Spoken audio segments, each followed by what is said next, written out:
You'll often hear Naples referred to as paradise, a word that means different things to different people, from luxury living to an old Florida lifestyle. In our first installment of Behind the Headlines, we explore this slice of paradise. I'm Amy Osher. Thanks for joining us. In today's centerpiece, we'll look at Neapolitan life. It's metropolitan with a tropical twist. What draws people here and why they want to stay. The relaxation, the shops, the weather, the beaches, the sunsets. Then, after decades of posing for pictures, an iconic image needed a facelift. One of our videographers spent months watching the Naples Pier return to glory. We'll see it unfold in Reconstructing Paradise. And as progress moves on and building continues, some people feel they're saying goodbye to the things they love. In Paradise Lost, we go behind the headlines to Everglades National Park, where airboats are being phased out. People who proudly call themselves Gladesmen are mourning the extinction of their time-honored tradition. I see this thing going away. It's being threatened, and that really bothers me. Continuing our look at paradise, we'll dabble in food and wine, along with a commentary from Alan Bartlett and pictures of the week. That's coming up.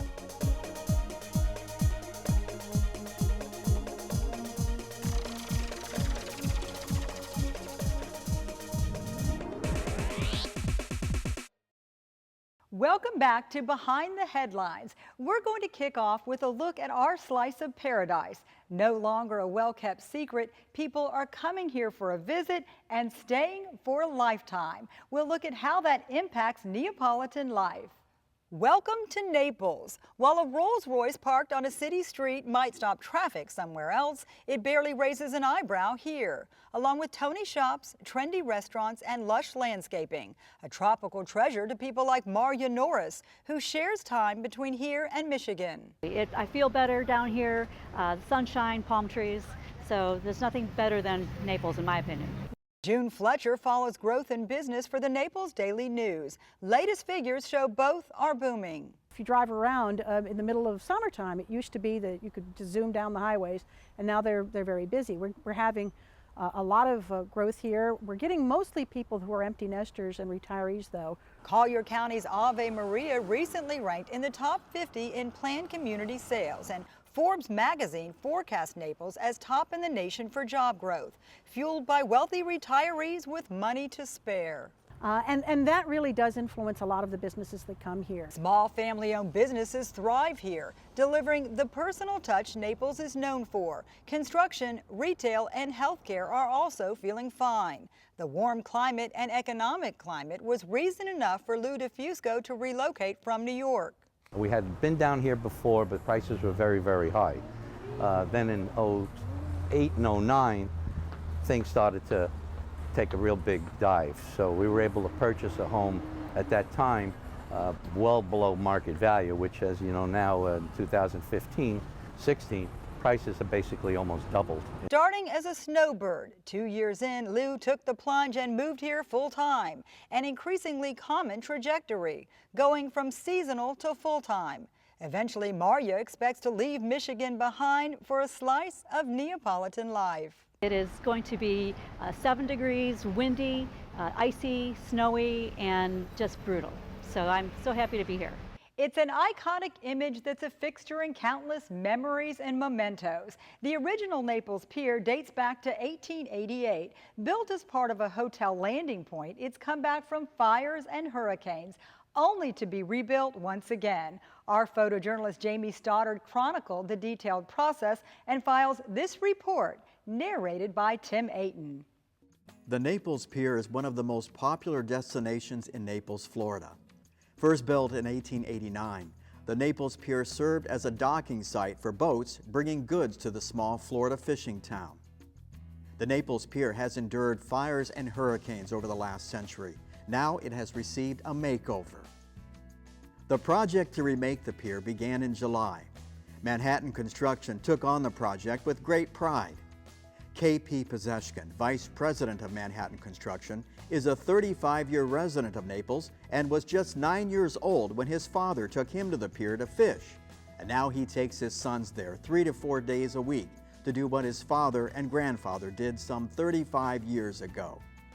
Every single person that comes to this community, whether they're a tourist or they move here, has been to that pier multiple times. It's probably the most photographed object in Naples, and I just had to have it. The new deck of the pier was assembled in 30-foot sections in Fort Myers.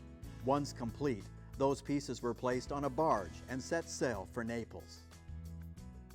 We had a very limited time in preparing our proposal, but at the same time, the schedule for this project was, about like this, as opposed to, having time and time to finesse the project all the way through. We were put on a pretty stringent schedule. So what we thought was, all right, how can we build this faster than traditional means? So we came up with the idea on paper of building the pier in sections. Originally it was 15-foot sections that we thought, because each concrete pile from pile to pile was about 15 feet apart on center. And then later on, as we kept discussing, it became we're going to cover 2 spans, so it was 30 feet. And what that allowed us to do is literally build this project very, very fast, and allowed us to do the demolition from a barge, as opposed to dragging all of the debris down the pier and loading it onto a truck and then driving it through the city of Naples. Instead, we cut the sections of the pier and lifted those off, placed them on the barge, and brought in the new. And that in itself was an ingenious idea that really saved a lot of time. So the difference between the future pier and the current pier is going to be mainly the material as far as the pier structure itself. We're going to be removing all of the wood, including the stringers that's underneath the deck, all the railing, everything's coming off. So the next difference would be the decking. The decking is going to be a material called IPE, I-P-E, also known as Brazilian walnut, ironwood, and it has many other names. It's a very, very dense material, and it lasts much, much longer than the standard woods would for this type of construction. We're also adding a family restroom, which is going to be a separate entrance. The structures are all going to be re-roofed. All of the structures, the bathrooms, the concession stands, everything else is going to be re-roofed. And the concession stand will also be getting a new exterior skin of the building due to what time has done and basically taken its toll on the buildings with the moisture and such, that it's time to get changed. This 5th renovation of the Naples Pier will ensure it will serve Naples and its visitors for generations to come. When we come back, a look at the flip side of progress, an old Florida pastime facing extinction in Everglades National Park.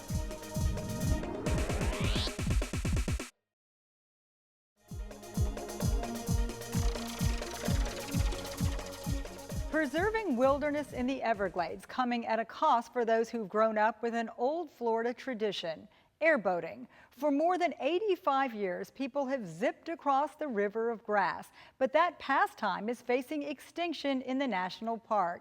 Naples Daily News photojournalist Dorothy Edwards presents this video essay.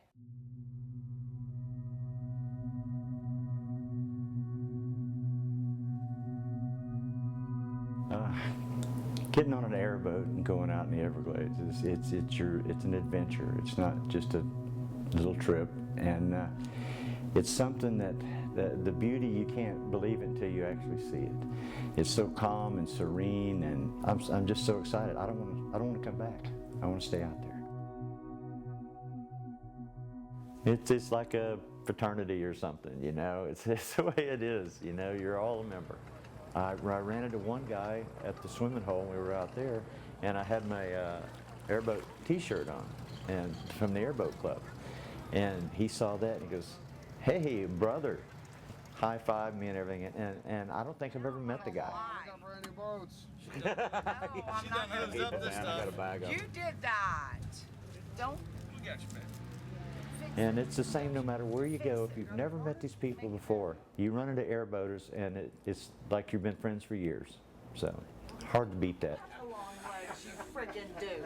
He's got long legs. He can jump a whole friggin' step. Some bricks and a chunk of wood. He'll do it. You ain't got to remind him. Get off. I'm down from 10 chickens down to 3. Well, I just, I see this thing going away. It's being threatened, and that really bothers me. National parks are closing all over the U.S. and sections of them, and they're saying it is to preserve it. But we do a lot of preservation work. The thing about airboats is they're totally different than Jeeps and swamp buggies and four-wheelers. We glide across the top of the water. We do not have props in the water to tear anything up. Any sawgrass that we push over springs back up. We're not damaging anything. These are the most environmentally friendly way to travel the Everglades there is. And that's what it's all about, is just doing what you can for the environment, and to conserve our way of life. And it is a way of life. The Gladesman is a culture in itself. So, and I love being called a Gladesman. Bringing you vantage points you won't get anywhere else. As part of the Naples Daily News, our commitment to you is to go behind the headlines. A regular feature is our Editor's Corner. We'll check in on current topics as they unfold in our newsroom. We are in the newsroom with editor Manny Garcia. And Manny, it seems like a really exciting time when you talk about growth and building. And we've had a lot of figures come out recently that reflect that. No, without a doubt, and then that's part of the challenge here in the newsroom, to be able to not just report on it, but put it into context. You've seen the headlines in the last couple of days. If it's not the Collier under construction, Lee County bullish on building, and even in today's paper and last night on the website, Ave Maria's among the top areas that are growing.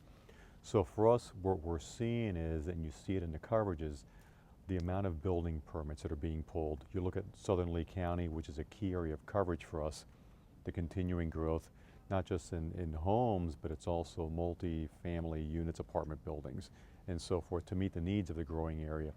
Collier County has been a boom of growth. So in fact, we see it in our numbers on the website with the amount of traffic that we get, social media engagement that we get to all these stories, because since we're a community that's got a lot of snowbirds, folks are checking in back home. Hey, what's going on with my property, my values, how are things changing? And also for the newsroom, what we're seeing, Amy, is there is a season, but we've seen less of a drop-off as more families and more individuals are moving in. So for us, the real challenge is to continue to cover those stories, but bring more of the context, not just reporting the numbers, bring the context, and also going forward, what are these changes going to mean for traffic, schools? The superintendent, Cam Patton, was here last week with her team talking about where is the next high schools going to be built out east, the next other schools. So it's traffic, education, the environment, which is huge. So all those things are part of the hodgepodge of everything that we have to cover, but bring it into context for our readers. So it sounds like even if you're not a new resident, all this growth is really going to impact your quality of life here as well. No doubt, because the old adage when you hear from a lot of folks, hey, we came in here because it's a quiet, sleepy place and roll up the bridge. No, those days are over. Listen, this is I've said it to when I speak out in community groups, as our publisher, Bo Barker, has, this is the future of Florida. Politically, economically, it's a really vibrant, growing region. You have quality schools, you don't have the insane traffic of, like, for example, I came from Miami, Bill came from Tampa, and you see it from folks who come from the Northeast and other places. So yeah, this is a growing, vibrant area, so it's very, very important to be able to address that. Turning now to our photo of the week. This one was snapped by Naples Daily News photographer Corey Perrine. In keeping with our look at paradise, this about sums it up. Rugby players on Fort Myers Beach practicing a short time back for their annual Barefoot Beach 7 tournament. The shiny as glass water is one reason we love this place. The tournament takes place in late summer and is one of the biggest beach tourneys in the country. Benefits go to a local children's charity. Great picture and a really neat event. We'll continue on after the break with more Behind the Headlines.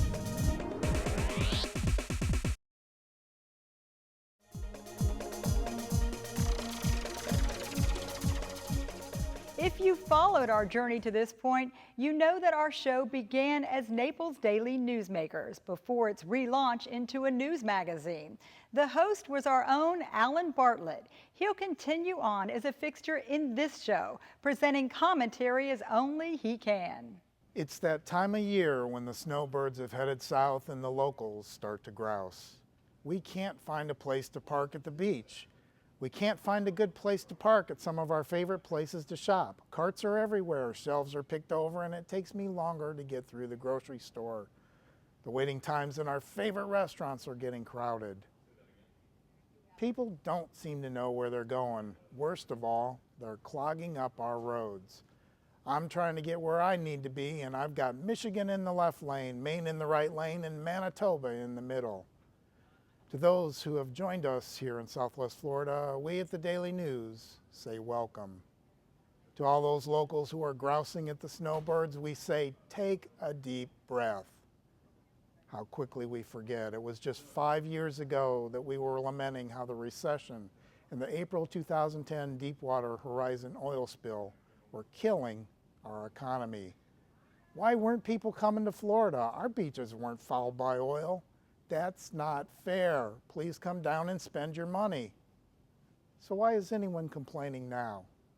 Let's also remember that our snowbirds aren't all from the same flock. We have tourists who come here and they stay in the hotels and short-term rentals. We had about 1.8 million of them in Collier County last year. They booked about 2.5 million hotel rooms and created an economic impact of almost $2 billion. That's billion with a B. Then there are seasonal residents who differ from the tourists. They pay property taxes just like the rest of us. When they buy homes here, they pay those taxes. But they don't all benefit from the homestead exemption and the Save Our Homes protection that us full-timers do. So they pay a lot of taxes to stay a few weeks or months of the year, meaning we can pay less in taxes. In return for that, they share the beaches, parking spaces, restaurants, and roads for a short stay. Big deal. And besides, if you're really a local, you should be huddled up, adding layers or lighting the fireplace, not fighting for a space at the beach. It's cold out there. That's what I think. Join in the conversation at naplesnews.com. Turning back to paradise, two things high on most people's list we have in abundance: wine and food. Our columnists at the Naples Daily News regularly scour the area looking for spots and stories you may have missed. First, Julie Glenn shows us how a local restaurant chain arrives at its wine list. And then Dave Osborne fills up and fills us in on a supersized Southwest Florida tradition. Enjoy. The bar managers from a number of the Culinary Concepts restaurants are inside trying which wines will be on this season's wine list. The process starts with distributors bringing dozens of options vying for a coveted by-the-glass spot. Today, Chop's bar manager Kendra Reezy says they're trying 2 Chardonnay and 2 Cabernet categories. We kind of break it down. If we have 10 to start with, we'll break it down to about 4, and then we'll pick our favorites, and then we'll pick our top 2. These glasses are being filled with first-tier Chardonnay. It's the lowest priced in the Chardonnay section and should hit a particular flavor profile to drink alone or with food. So like a little bit more, I guess, layer depth on this one. It's a big deal for distributors because Kendra says they'll go through 3 to 4 cases of this Chardonnay every week during high season. Her weekly wine order just for Chops can often reach 250 cases. While there's a lot riding on these tastings for wineries and distributors, there's even more pressure on Kendra and her team as they don't want to pick a dog. And they come in, they want to see what you have that's new, what's out there. They're very excited. Our customers are excited because they know we do this every year. So they know when they leave for the summer and they come back in the winter, they know that we've got new, exciting items on our menu and they get to try something new. I used to go to the original Pancake House when I was a kid growing up in Michigan, so I couldn't wait to try this one. Let's go check it out.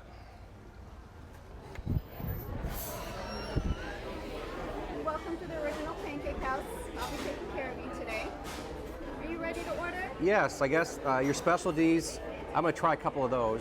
Okay, our apple pancake and the Dutch baby, just so you know, take 30 minutes to make. Okay. They're baked in the oven. Well, let's get those started. Those sound really good. Apple pancake and Dutch baby.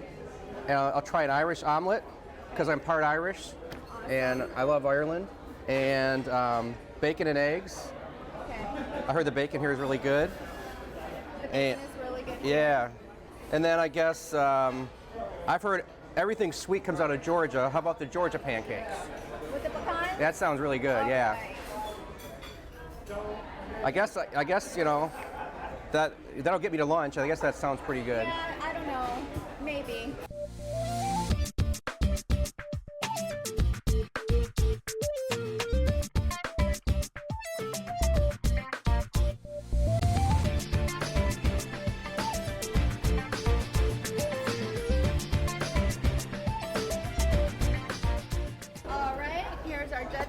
Oh my gosh, look at that.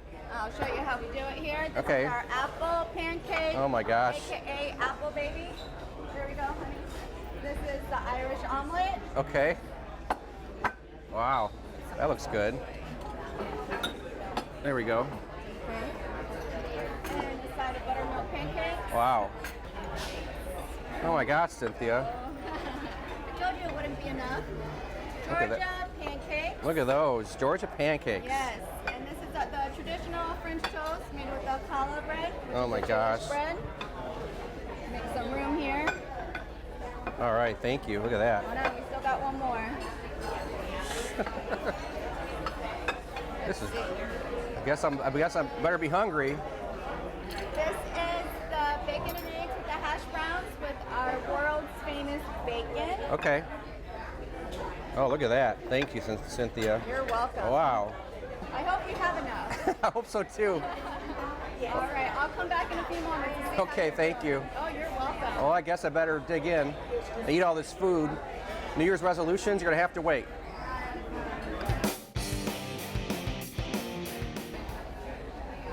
Oh man, I can't believe I ate all this food. This was really good. I'm going to go talk to Troy Bone, the owner, and let him know that they really know how to make breakfast here. I especially want to try the Dutch baby, which is a specialty. Proprietor Troy Bone, can you discuss that? Like what's in that and how that's made? Sure, the Dutch baby is a classic item we've been making for over 62 years. We start off with a German batter. Can't give you the recipe, unfortunately, but it's cooked in our high temp ovens. It's got a nice, different amount of textures to it. Crispy on the outside, sort of like a custard on the inside. That will wrap up this edition of Behind the Headlines, Slice of Paradise. You can rewatch and share clips from this show by going to naplesnews.com or follow us on Facebook at Naples Daily News. I'm Amy Osher. We'll meet you back here next week.